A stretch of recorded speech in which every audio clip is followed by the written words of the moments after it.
លោកស្រីរឿងខ្ញុំមកក្រុមហ៊ុនកុំប្រាប់ចៅប្រុសយើងឲ្យដឹងណាចាស់សចៅប្រសាស្រីខ្ញុំមកដល់ហើយយាយចាស់នាងគ្មានភ្នែកទេហេសុំទោសខោឲ្យខ្ញុំនេះជាទំនិញប្រណិតណាប្រាក់ខែមួយខែទិញមិនបានផងយាយចាស់ស្អុយខ្ញុំកំពុងនិយាយជាមួយឯងនាងធ្វើអីហ្នឹងមិនអីទេនៅកណ្ដាលចំណោមមនុស្សជាច្រើនបៀតបៀនមនុស្សចាស់ម្នាក់ឯងគ្មានខ្មាស់គេទេណានស៊ីងខ្ញុំប្រាប់ឯងកុំចេះតែលូកដៃអ្នកសម្អាតដល់កំសត់ម្នាក់ក៏ចង់ធ្វើមនុស្សល្អដែរឬដឹងខ្លួនឯងផងទៅនាងជាអ្នកសម្អាតយើងក៏រកលុយដោយដៃរបស់យើងដែរមិនដូចអ្នកខ្លះទេចេះតែពឹងពាក់អ្នកដទៃដើម្បីបានឋានៈខ្ពស់នាងថាម៉េចអ្នកណាទទួលស្គាល់ខ្លួនឯងគឺខ្ញុំនិយាយពីនាងនឹងហើយនាងកុំមកច្រើនពេកប្រាប់មកថាសុំយ៉ាងម៉េចទៅសម្លៀកបំពាក់ខ្ញុំនេះជាទំនិញប្រណិតតម្លៃ3000ឯណោះសងជាលុយសុទ្ធឬ scan code ថ្ងៃនេះខ្ញុំចេញក្រៅប្រញាប់មិនបានយកលុយច្រើនមកតាមខ្លួនទេបើភ្នែកស្រវាំងហើយកុំចេញមកធ្វើការអីមនុស្សដូចឯងគ្រាន់តែជាបន្ទុកសង្គមប៉ុណ្ណោះផ្ទះនាងអត់មានមនុស្សចាស់ទេឬមួយក៏នាងមិនគិតថាខ្លួនឯងនឹងរស់នៅដល់ថ្ងៃចាស់ជានិយាយពាក្យសម្ដីអាក្រក់បែបនេះនឹងត្រូវទទួលកម្មពីវិញមិនខានមួយទៀតឲ្យខ្លាំងខ្លាយគុណភាពខ្ពស់ដែលសំបីតែអសរក៏បោះពុំខុសដែរឯងក៏ហ៊ាននិយាយថាជាទំនិញប្រណិតដែរហ៎តែខ្ញុំមើលទៅរបស់នៅលើខ្លួនឯងទាំងមូលនេះគ្មានមួយណាមែនទេគួរឲ្យខ្ពើមនេះយកទៅលុយសប៉ុណ្ណឹងយកទៅទិញស្ករកៅស៊ូស៊ីទៅឲ្យបាត់ក្លិនមាត់ទើបនិយាយមកមិនស្អុយទៀតចៅស្រីអំបញ្ញមិញអរគុណច្រើនណាស់ខ្ញុំប្រាប់យាយថាទៅមុខទៀតពេលជួបនឹងមនុស្សបែបនេះយើងមិនត្រូវទន់ដៃដាច់ខាតយាយជាអ្នកសម្អាតថ្មីមែនទេមុខទៀតយើងជាមិត្តរួមការងារហើយថ្ងៃនេះខ្ញុំចូលធ្វើការថ្ងៃដំបូងអាយុច្រើនហើយនៅតែចេញមកធ្វើការទៀតពិតជាលំបាកខ្លាំងណាស់គ្មានជំរើសទេខ្ញុំមានចៅម្នាក់ជិតអាយុ30ហើយនៅមិនទាន់រៀបការទៀតខ្ញុំនៅអាចធ្វើការបានខ្ញុំចង់រកលុយឲ្យគាត់ឲ្យបានច្រើនបន្តិចសម្រាប់ចូលស្ដីដណ្ដឹងប្រពន្ធកុំបារម្ភអីយាយទៅមុខទៀតយាយគ្រាន់តែធ្វើតាមខ្ញុំទៅឥឡូវនេះឃើញអយុធធរក៏អាចបានពិន្ទុបន្ថែមដែរមែនទេលោកយាយរឿងដំបូងដែលត្រូវធ្វើរាល់ថ្ងៃនៅពេលចូលធ្វើការគឺបដូរធុងសម្រាមក្នុងបង្គន់រួចហើយក៏ជូតឥដ្ឋអូប្រអប់ក្រដាសកាតុងរបស់ក្រុមហ៊ុនទាំងនេះលោកយាយអាចទុកវាបានប្រមូលទុកបានបន្តិចបន្តួចក៏ជាការល្អយាយឃើញមុខដូចដុំទឹកកកដែលកែកនោះទេគាត់នឹងគឺជាប្រធានក្រុមហ៊ុនយើងគាត់ជាមនុស្សឆេវឆាវណាស់យាយត្រូវតែគេចវេពីគាត់ឲ្យសោះខ្ញុំមើលទៅយុវជននោះមានរូបរាងសង្ហាមើលទៅដូចជាចិត្តល្អអីយ៉ាមនុស្សមិនអាចមើលតែរូបរាងខាងក្រៅបានទេគាត់នឹងគឺដូចជាបីសាច់ពាក់អាវធំសុទ្ធសាធចិត្តដល់ពេលល្ងាចឈប់សម្រាកពីការងារហើយយើងបដូរទីតាំងមួយផ្សេងទៀតទាំងសម្រាប់លំហែកាយទាំងជ័យគ្នាសេវាកម្មលើកនេះបានបញ្ចប់ហើយអ្នកទាំងពីរសម្រាប់ឲ្យបានល្អហើយយាយខ្ញុំប្រាប់យាយថាក្រុមហ៊ុនយើងខ្ញុំមានទេពកោសល្យបំផុតហើយដូច្នេះហើយយាយទៅថ្ងៃមុខពេលយាយឃើញគាត់នៅក្រុមហ៊ុនយាយពិតជាត្រូវនៅឲ្យឆ្ងាយពីគាត់បន្តិចក្មេងប្រុសស្អុយនេះនៅមុខកូនប្រសាស្រីនាពេលអនាគតចំណាប់អារម្មណ៍អាក្រក់យ៉ាងនេះយាយគុំនៅស្ងៀមអីញ៉ាំឲ្យឥឡូវយុវជនសុទ្ធតែចូលចិត្តម៉ាសាឥឡូវយុវជនមិននិយមច្រៀងខារ៉ាអូខេលេងឌីស្កូទៀតទេយើ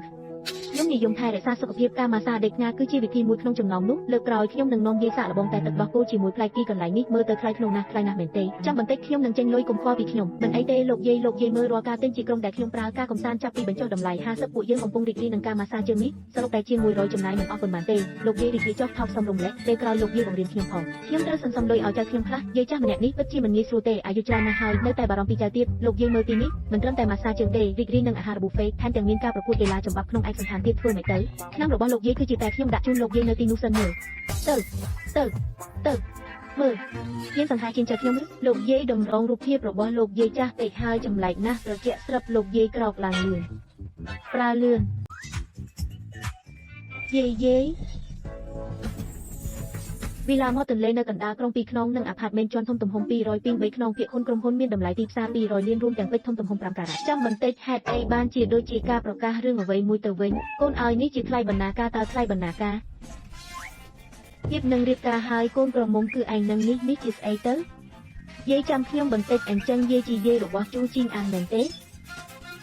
េជូជីងអានគឺអ្នកដែលយាយនិយាយថាមានអាយុជិត30ចៅប្រុសដែលមិនទាន់រៀបការហើយមិនមានចិត្តស្មោះត្រង់ជាគាត់មែនទេប្រយ័ត្នពាក្យសម្ដីត្រូវហើយចៅប្រុសយាយនេះពេលដល់ផ្ទះភ្លាមតែងតែនឹកឃើញពីគុណសម្បត្តិរបស់ឯងជានិច្ចដូច្នេះហើយយាយក៏បានមកក្រុមហ៊ុនដើម្បីជួបឯងយាយចំណាស់ពិតជាពូកែមែនបិទបាំងខ្ញុំបានឯងស្ងាត់មកទៅបើមិនមែនដោយសារតែឯងមិនខំប្រឹងដេញតាមណានស៊ីងដែលជាស្រីល្អបែបនេះមិនបានតើយើងចាំបាច់ត្រូវចេញមុខដោយផ្ទាល់ដែរបើជីដារបស់ឯងដឹងថាយើងដើម្បីឯងអាយុប៉ុណ្ណេះហើយនៅតែទៅដោះបង្គន់គាត់នឹងមកតាមរកឯងនៅកណ្ដាលយប់មិនខានយាយកុំខឹងអីយ៉ាងណាក្មេងស្រីនៅតែល្អគួរឲ្យស្រឡាញ់មែនណានស៊ីងឲ្យយាយអាយុប៉ុណ្ណេះហើយមួយជីវិតយាយនេះបំណងប្រាថ្នាដ៏ធំបំផុតគឺអានរៀបការជាមួយក្មេងស្មូតនេះទៅលោកយាយលោកចៅគាត់ពូកែណាស់អ្នកដែលតាមស្រឡាញ់គាត់មានច្រើនដល់ថ្នាក់តម្រង់ជួរទៅដល់បារាំងឯណោះពួកគេទាំងអស់នោះមិនស្មើនឹងឯងទេឯងនឹងហើយជាបេក្ខនារីកូនប្រសាច្បងដ៏ល្អបំផុតនៅក្នុងចិត្តលោកយាយបើបានរៀបការជាមួយគាត់មែនអីចឹងបេសកកម្មពិន្ទុរបស់ខ្ញុំប្រហែលជាសម្រេចបានឆាប់ហើយតើលោកសុខចិត្តរៀបការជាមួយខ្ញុំទេមិនចង់ទេពិន្ទុពុកមួយអូខេជាបរិះកូហ្វ្រីក្នុងកាលៈទេសៈបែបនេះខ្ញុំនៅតែឲ្យតែលោកយាយសប្បាយចិត្តទៅបានហើយ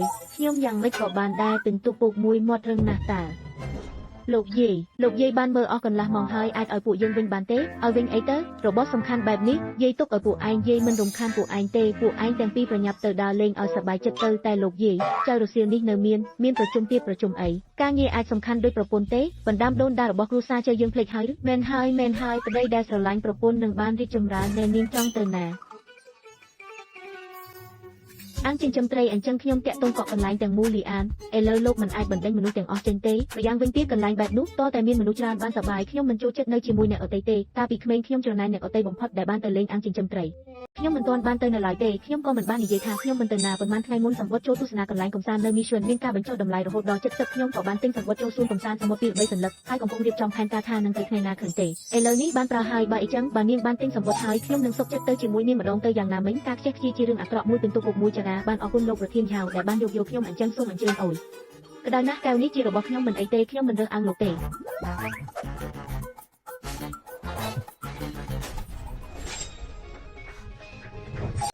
ក៏ធំឡើងទៀតហើយពេលក្រោយគួរទិញសម្បត្តិកំសាន្តនៅសួនកំសាន្តច្រើនបន្តិចនាំនាងមកលេងវាក៏មិនអីដែរឬមួយក៏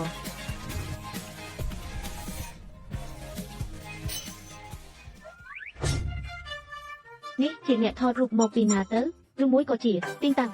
ឥឡូវនេះប្រើ Mission ដើម្បីទិញកញ្ចប់ថតរូបគូស្នេហ៍និងថតតាមកន្លែងទេសចរយើងអាចទទួលបានបញ្ចុះតម្លៃនេះភ័យរាប់រយ័នកុំឲ្យឱកាសល្អនេះកន្លងផុតទៅចាំដល់ពេលណាទៀតនាងពិតជាពូកែសន្សំលុយមែនរហូតប្រើខ្ញុំផ្សាយពាណិជ្ជកម្ម2ដងជាប់គ្នាឈោឆ្ងល់ធ្វើអីបង្ហោះរូបទៅកុំឲ្យខ្ជះខ្ជាយលេងក៏សប្បាយដែរតែហត់ពេកហើយលេងមួយថ្ងៃហត់ហើយឆាប់ផឹកស៊ុបហើយទៅសម្រាកទៅហេតុអីស្រាប់តែឡើងកម្ដៅខ្លាំងម្ល៉េះលោកស្រីជួងបានត្រៀមខ្លួនសម្រាប់ដំណើរកំសាន្តនិងភារកិច្ចរបស់ប្តីប្រពន្ធហើយឬនៅ